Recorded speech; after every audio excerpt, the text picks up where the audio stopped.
ഈശോമിശിഹായ്ക്ക് സ്തുതിയായിരിക്കട്ടെ. വയനാട്ടിൽ നമ്മൾ നിർമ്മിക്കുന്ന നിത്യാരാധന ചാപ്പലിൻ്റെയും ഷെൽട്ടർ ഹോമിൻ്റെയും മോഡലാണിത്.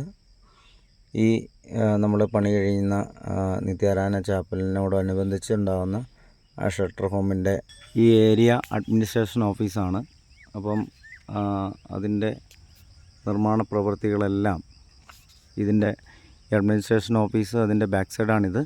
അത് ഞാനിങ്ങനെ കാണിക്കാൻ കാരണം ഇതിൻ്റെ ഇന്നിപ്പോൾ സമയം 9 മണി ആയി. അപ്പം ഈ സമയത്തും നിങ്ങൾ നോക്കണം, ഇവിടെ നല്ല മഞ്ഞാണ്, സൂര്യനെ കാണാനില്ല, സൂര്യനെ വളരെ നേരത്തെ കാണുള്ളൂ.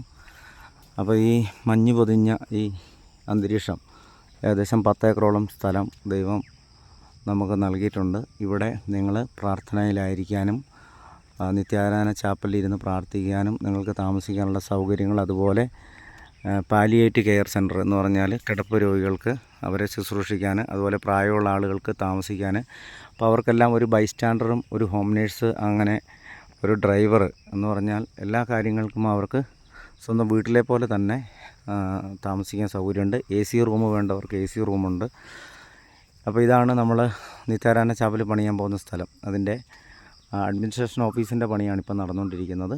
ഈ പ്രാർത്ഥന ഇന്ന് നമ്മൾ വെള്ളിയാഴ്ച ഉപവാസ പ്രാർത്ഥനയാണ്. ഇന്ത്യ മുഴുവനുമുള്ള എല്ലാ സംസ്ഥാനങ്ങളിലും നിത്യാരാധന ചാപ്പലും ഷെൽട്ടർ ഹോമുമാണ് നമ്മുടെ ഉദ്ദേശ ലക്ഷ്യം.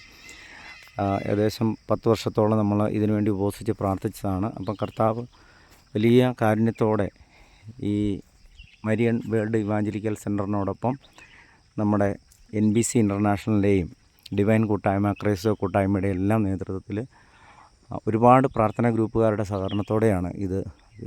അതുപോലെ മെരിയൻ പ്രയർ ഗ്രൂപ്പ്, തീർത്ഥാടന ഗ്രൂപ്പ്, അതുപോലെ എഫാത്ത പ്രയർ ഗ്രൂപ്പ്, തമസോമ ജ്യോതിർഗമയ, ഇങ്ങനെ ഒത്തിരി നമ്മുടെ പ്രാർത്ഥനാ ഗ്രൂപ്പുകാർ ഇതിനു വേണ്ടി പ്രാർത്ഥിക്കുന്നുണ്ട്. അപ്പോൾ തീർച്ചയായിട്ടും അവരുടെ എല്ലാം പ്രാർത്ഥനയുടെ ഫലമാണ് ഇന്ന് ഈ ദൈവം നമുക്ക് തരുന്ന ഈ അനുഗ്രഹം. അതായത് പുതിയതായിട്ട് വിശ്വാസത്തിലേക്ക് വരുന്ന ആളുകളെ താമസിപ്പിക്കാനും, അതോടൊപ്പം തന്നെ നമുക്ക് ഏറ്റവും നന്നായിട്ട് പ്രാർത്ഥിക്കുന്ന ആളുകൾക്ക് തീക്ഷ്ണമായി പ്രാർത്ഥിക്കാനുള്ളൊരു സ്ഥലവും, 200 ആളുകൾക്ക് പ്രാർത്ഥിക്കാൻ പറ്റുന്നൊരു സെൻറ്ററാണ് ഇവിടെ, ഒരു വലിയൊരു ധ്യാന കേന്ദ്രമാണ് ഉദ്ദേശിക്കുന്നത്. അതിനോടനുബന്ധിച്ച് ഹെൽത്ത് ക്ലബ്ബ്, കോമൺ ഭക്ഷണശാല, അതുപോലെ സ്വിമ്മിംഗ് പൂള്, എല്ലാ സൗകര്യങ്ങളോടും കൂടിയ സംഭവങ്ങളാണ് ഇത് വരുന്നത്. അപ്പം വരുന്ന ഈ ശുശ്രൂഷകളെ ഇതിനെല്ലാം നിങ്ങൾ ഇതിനുവേണ്ടി പ്രാർത്ഥിച്ച് സഹായിക്കണം. ഇവിടെ നമ്മൾ ഈ ഷെൽട്ടർ ഹോമിന് ഒരു ഷെൽട്ടർ ഹോമിന് ഒരു സെൻറ്റിന് 3.5 ലക്ഷം രൂപ വിലയുള്ള സ്ഥലമാണ്. അപ്പോൾ അതുകൊണ്ട് ഈ സ്ഥലം മേടിക്കുന്ന ആളുകൾക്ക് നമ്മൾ ഈ ഹട്ടുകൾ ആവശ്യമുള്ള, അതായത് നമുക്കിപ്പം പ്രാർത്ഥിക്കാൻ ഇവിടെ വന്ന് താമസിക്കണം, അല്ലെങ്കിൽ ഇവിടെ സ്ഥിരമായിട്ട് താമസിക്കണം എന്നൊക്കെ ഉദ്ദേശിക്കുന്ന ആളുകൾക്ക് ഒരു സെൻറ്ററിന് 7 ലക്ഷം രൂപയാണ് മുടക്കം വരിക. അത് അവരുടെ പേരിലേക്ക് ആ സ്ഥലം എഴുതി കൊടുക്കും. ആ സ്ഥലം എഴുതി കൊടുക്കുന്ന സ്ഥലത്ത് അവർക്ക് താമസിക്കാം. അവർ പോകുമ്പോൾ ഇനി അവിടെ കുറേ കാലം കഴിഞ്ഞ് അവർക്ക് തോന്നുകയാണ് ഇത് പറ്റുന്നില്ല, മാറി താമസിച്ചേക്കാം എന്നൊക്കെ തോന്നുകയാണെങ്കിൽ അത് ഈ സെൻറ്റർ തന്നെ അത് തിരിച്ചു വാങ്ങിക്കും.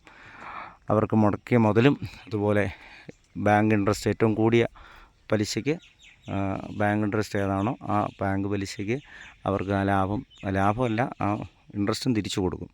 ഇപ്പോൾ ഈ 10 ഏക്കർ സ്ഥലത്താണ്, ആദ്യം 50 സെൻറ്റ് സ്ഥലത്താണ് നമുക്ക് ഇത് ഒരാൾ ദാനം തന്നതാണ്. തേനമക്കൽ ജോസേട്ടൻ എന്ന് പറഞ്ഞ ആൾ ദാനം തന്ന സ്ഥലമാണ്. അവിടെയാണ് നമ്മൾ പ്രാർത്ഥനയും കൂടാരവും വരുന്നത്. ബാക്കി സ്ഥലങ്ങളെല്ലാം നമ്മൾ കാശ് കൊടുത്ത് വാങ്ങിക്കേണ്ടതാണ്. അതുകൊണ്ടാണ് നമ്മൾ ആ വില പറഞ്ഞ് വാങ്ങിക്കുന്നത്. അപ്പം തീർച്ചയായിട്ടും ജോസേട്ടനും ഇതിനകത്തൊക്കെ ഒരു വീട് കൊടുക്കുന്നുണ്ട്. പക്ഷേ അതും പുള്ളി പൈസ തന്നിട്ടാണ് നമുക്കത് ചെയ്തു തരുന്നത്. അപ്പം നിങ്ങൾക്കും ഈ സംരംഭത്തിൽ, ഈ പ്രാർത്ഥനാ ഗ്രൂപ്പിൽ പങ്കെടുക്കാം. കർത്താവിനെ എല്ലാവരെയും അനുഗ്രഹിക്കണം. അത് നിത്യാരാധന ചാപ്പലും ഷെൽട്ടർ ഹോം എന്ന് പറയുന്നത് ഭാരതം മുഴുവനാണ് നമ്മളിത് മിഷൻ റെഡിയാക്കിയിരിക്കുന്നത്. അപ്പോൾ ഈ മിഷന് വേണ്ടി പ്രാർത്ഥിക്കുക എല്ലാവരും. അപ്പോൾ ഇന്ന് ഇതിൻ്റെ ഫ്രണ്ട് വ്യൂ ആണ് ഈ കാണുന്നത്. ഇത് നമ്മളെ റോഡിൻ്റെ പണിയൊക്കെ നടന്നുകൊണ്ടിരിക്കുകയാണ്, എല്ലാ പണികളും നടക്കുന്നുണ്ട്. അപ്പോൾ നിങ്ങളെല്ലാവരും ഇതിനകത്ത് പ്രാർത്ഥിക്കുക. ഇന്ന് വെള്ളിയാഴ്ച ദിവസം പ്രത്യേകമായിട്ട് പ്രാർത്ഥിക്കുക, സഹകരിക്കുക. എല്ലാവരെയും കർത്താവ് അനുഗ്രഹിക്കട്ടെ എന്ന് ആശംസിക്കുന്നു. പിതാവിൻ്റെയും പുത്രൻ്റെയും പരിശുദ്ധാത്മാവിൻ്റെയും നാമത്തിൽ ആമേൻ.